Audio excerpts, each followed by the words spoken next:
Everybody, welcome along to the Matchday Live preview. The first week of Champions League football is here. It is Napoli against Liverpool in Group A to kick things off from 8 o'clock tonight. Alongside me, and who will be alongside me for Matchday Live as well, Phil Thompson and Stephen Warnock. And Stephen, it always whets the appetite, doesn't it? First the draw and then the first round of fixtures in the Champions League. Yeah, I think that the draw's the big one, isn't it? We all tune in, we all want to know, especially Liverpool fans, they want to know where they're travelling, don't they? They want to know what grounds they're going to see and what destinations they can book on the holiday and get away with the missus. I think that's one of the first things. But from the players' point of view, you look at the group stages and you just think, OK, where can we get our points? Where can we look to progress out of this group, and how hard's it going to be? I think Napoli's obviously a very difficult place to go, but also a winnable game.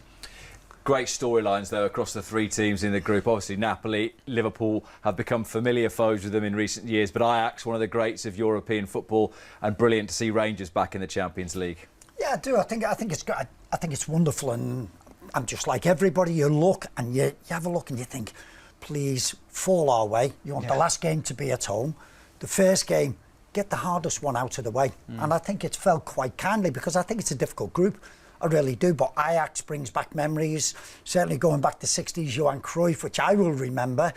And they always seem to sell the best players, but always seem to be able to bring through some new players. And I think Rangers is a great story. Yeah. I think it's wonderful. I think it's new to us. And I just think they would have been quite happy after the weekend getting done by Celtic, by the way.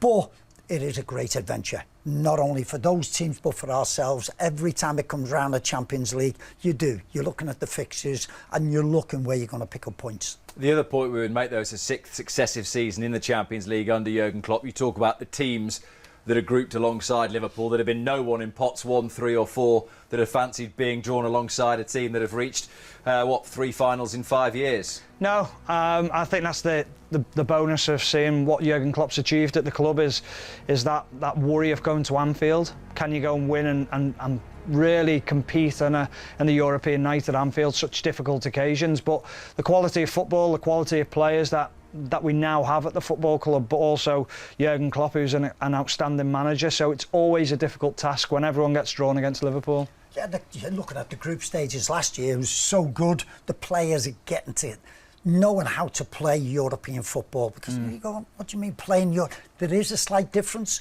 Yeah. You know, you're going at games and you know you can go there and make sure the away games, make sure you're not going to be beaten first of all, and then you can play your stuff, you bed in.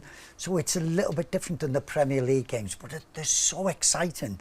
And I think the Napoli game tonight, I think, is going to be one of those difficult ones. The atmosphere, Premier League teams going to Italy, they're so desperate to beat us. That is the other thing, no matter who it is. But when you get LFC coming to town, it is massive. Obviously, when we look at Liverpool's record and the victory in Madrid, but also the game against Barcelona, they would be the moments that particularly stand out. This one in particular will go down in Liverpool history for hundreds of years to come, probably. It will, and he'll go down in history, Divock Origi. And it just, that occasion, that night was something special. I think we talk about Barcelona coming to town, a 3-0 lead, and you look at it and you just think, what's possible? And that just proved everything that was possible. And then, again, he writes his name in history again. Just incredible nights, and ones that you look back in your career as a fan, as a player and things like that, and just remember where you were and the occasion.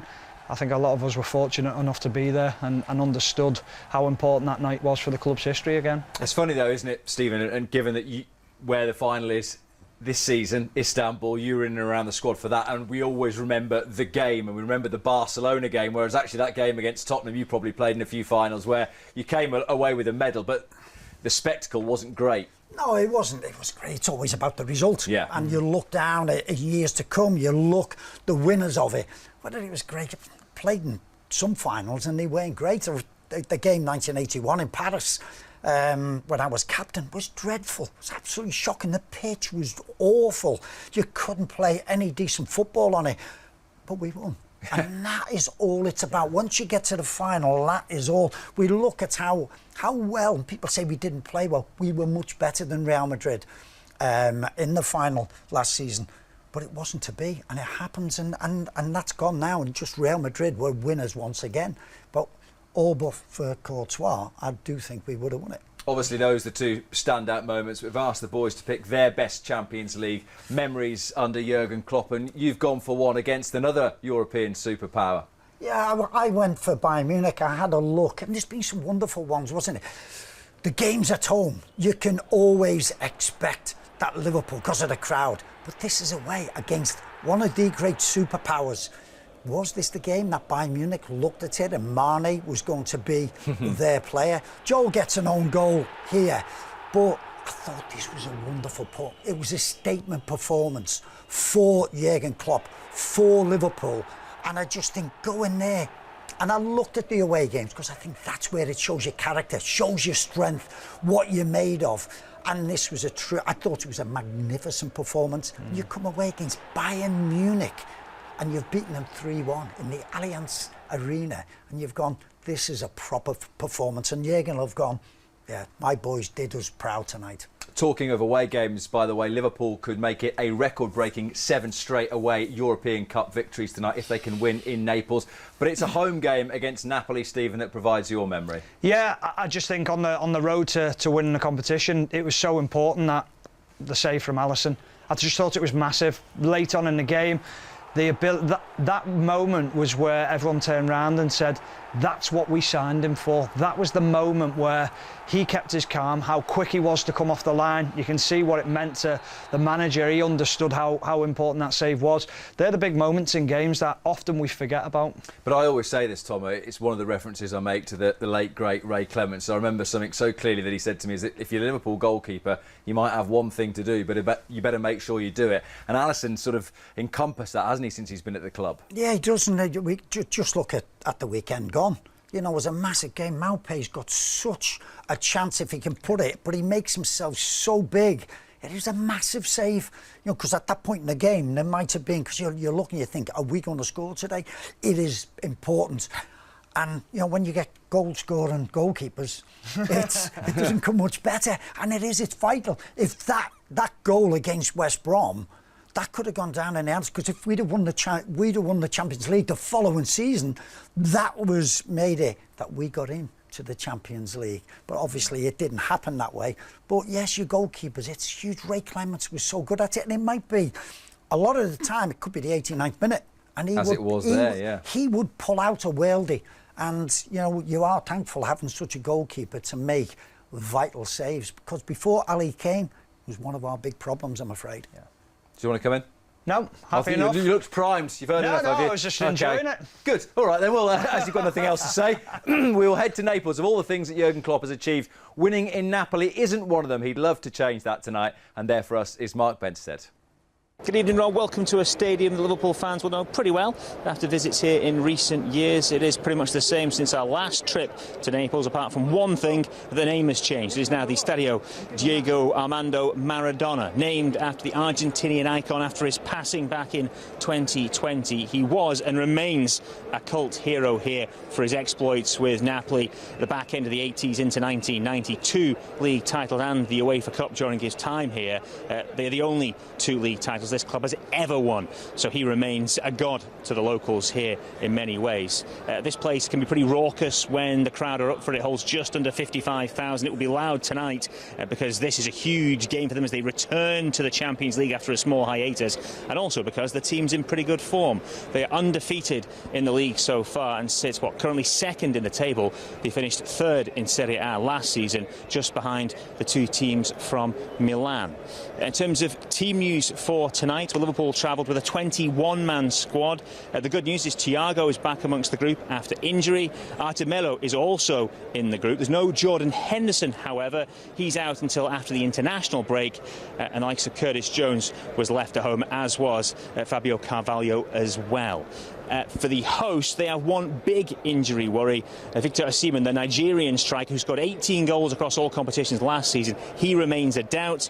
He missed training at the start of the week, trained on his own yesterday. He was being given until today's session to prove his fitness to be selected tonight. If he misses out, that is a big blow for them. One final thing to leave you with before I go. Tonight's game will have semi-automated VAR. So we'll have effectively the robots doing some of the work, the computers will process it, and we should get quicker and more accurate offside calls.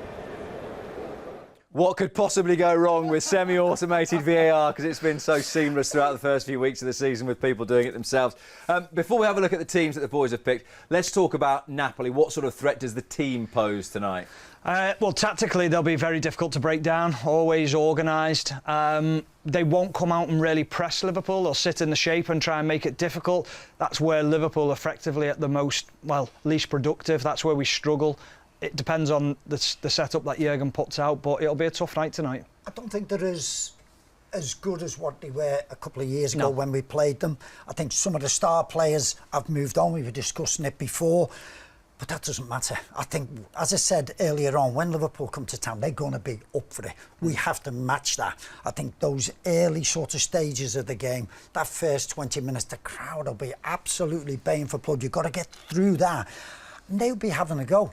So it's going to, hopefully, that we can counter-attack. We need to do it when we get the ball in the transition, is go for it. Go for it quicker and be more decisive. Yeah. It's really interesting, isn't it, actually? Tom had mentioned there that some of the key players that have left Napoli over the course of the summer, but we see it now with every team almost across the other big four European leagues trying to keep up with the Premier League, is looking for little diamonds elsewhere. And Kavica Kvaratskhelia, the Georgian, is a... Beautifully said, Rob.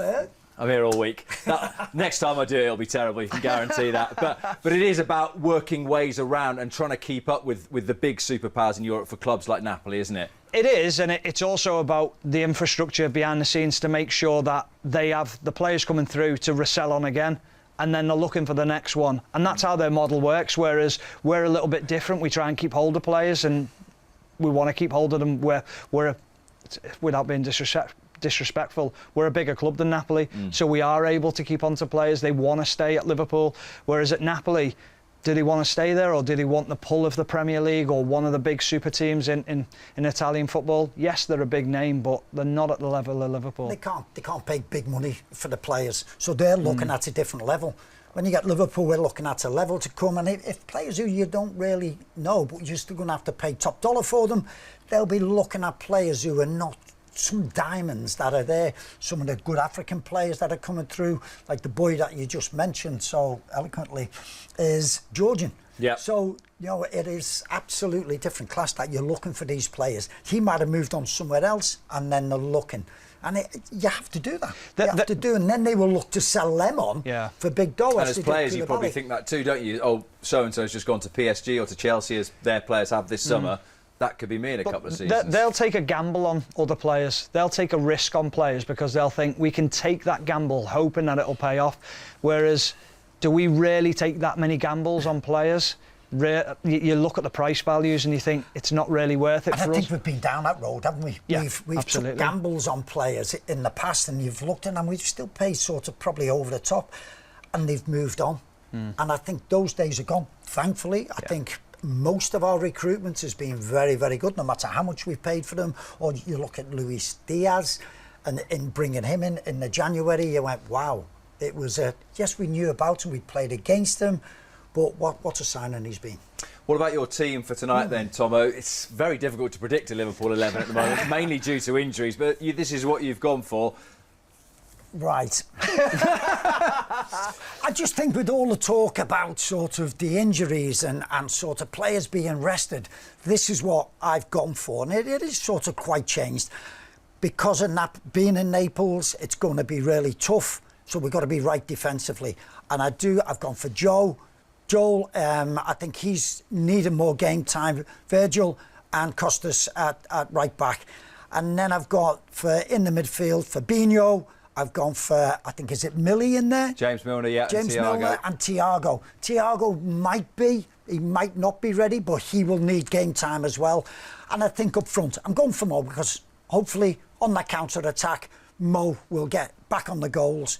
And I've gone for Nunes, who needs more game time, and I've gone for Jota, likewise, needs game time. Interesting point there when you talk about game time with both Jota and Thiago. That's the bonus, isn't it, of having 5 subs, that you can say, well, you two are playing an hour and that's it. And that's seen a lot of that in pre-season when you can do it. And you can say, right, I can make changes, go out, give it your best shot, for an hour, and then I can change it. There looks a lot of changes there, and people might look at it.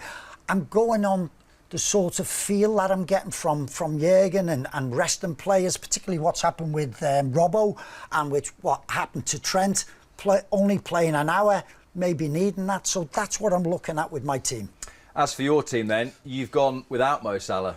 I have. I just think it might be an opportunity to give him a little bit of a period out the team. I've gone for the same back four because I do think it'll be that. I've gone for two of the same players, but I went for Artur in midfield as well. I just think the pace of the Italian game knows it. It's not going to be fast and frantic for him. Listen to Jurgen Klopp talking, saying he needs minutes, but he also needs to understand how we play. Is this the opportunity to give him sort of 50, 60 minutes in the game? I also went for Roberto Firmino because I thought he was outstanding when he came on against Everton. I thought he did really well. My big sort of decision wasn't Jota, it wasn't Salah not playing. It was whether he might leave Diaz out and put Núñez on that left-hand side and just play him from that side, because we've seen him play that role. I do think he can, yeah. I think he likes to play from the left-hand side a lot. He certainly drifted at Goodison out to the left quite often, yeah. And I think I just don't think he might just freshen things up front a little bit and change things about. I just think I definitely won't be right. Time. Well, no, you very rarely are. I don't think we are. Like, we were trying to talk before the game. I think Stephen, we didn't know each other's team, by the way. So I think Stephen is probably looking at it the same. Well, we've got a lot of changes in there. I would like really to say, right, Napoli, you worry about us. We're going to play our same team. But I think the way the game's going, the way our season started, I think it just needs a little bit of a shake-up. Just a final word then. I know it sounds pretty stupid when you're talking about the first game of a 6-match group, but it would almost feel like quite a big step towards qualification if they can win this match tonight, wouldn't it? It's huge. It's always good to get off to a winning start, and then it takes that bit of pressure off. Is it massively important? No, it's not, but it helps the group. It helps when I say the group of players to believe that they can get out the group stages. Jurgen Klopp will also look at it and think, the quicker we can qualify out this group, the more I can start resting players and not taking players. I know we haven't got far to go in Glasgow and Amsterdam. However, he'll be thinking, I don't want players to travel. I'd rather them stay. All right, gentlemen, thank you very much. Indeed, much more to come from Phil and from Stephen over the course of the evening. Let's just tell you about what is coming up over the course of the next few days, both on social and on TV as well. You can watch the full match, Napoli against Liverpool, from midnight tonight on LFC TV and on Go as well. And then Inside Napoli from midnight tomorrow, available on the Facebook and YouTube channels. As for this evening then, 7 o'clock, we are back with Matchday Live, team news from Naples and an interview with Alison as well. Full audio commentary from 8 o'clock, Steve Hunter and Neil Mellor, and the boys will be back alongside me for the Matchday reaction at 10 o'clock tonight. We'll see you a bit later on.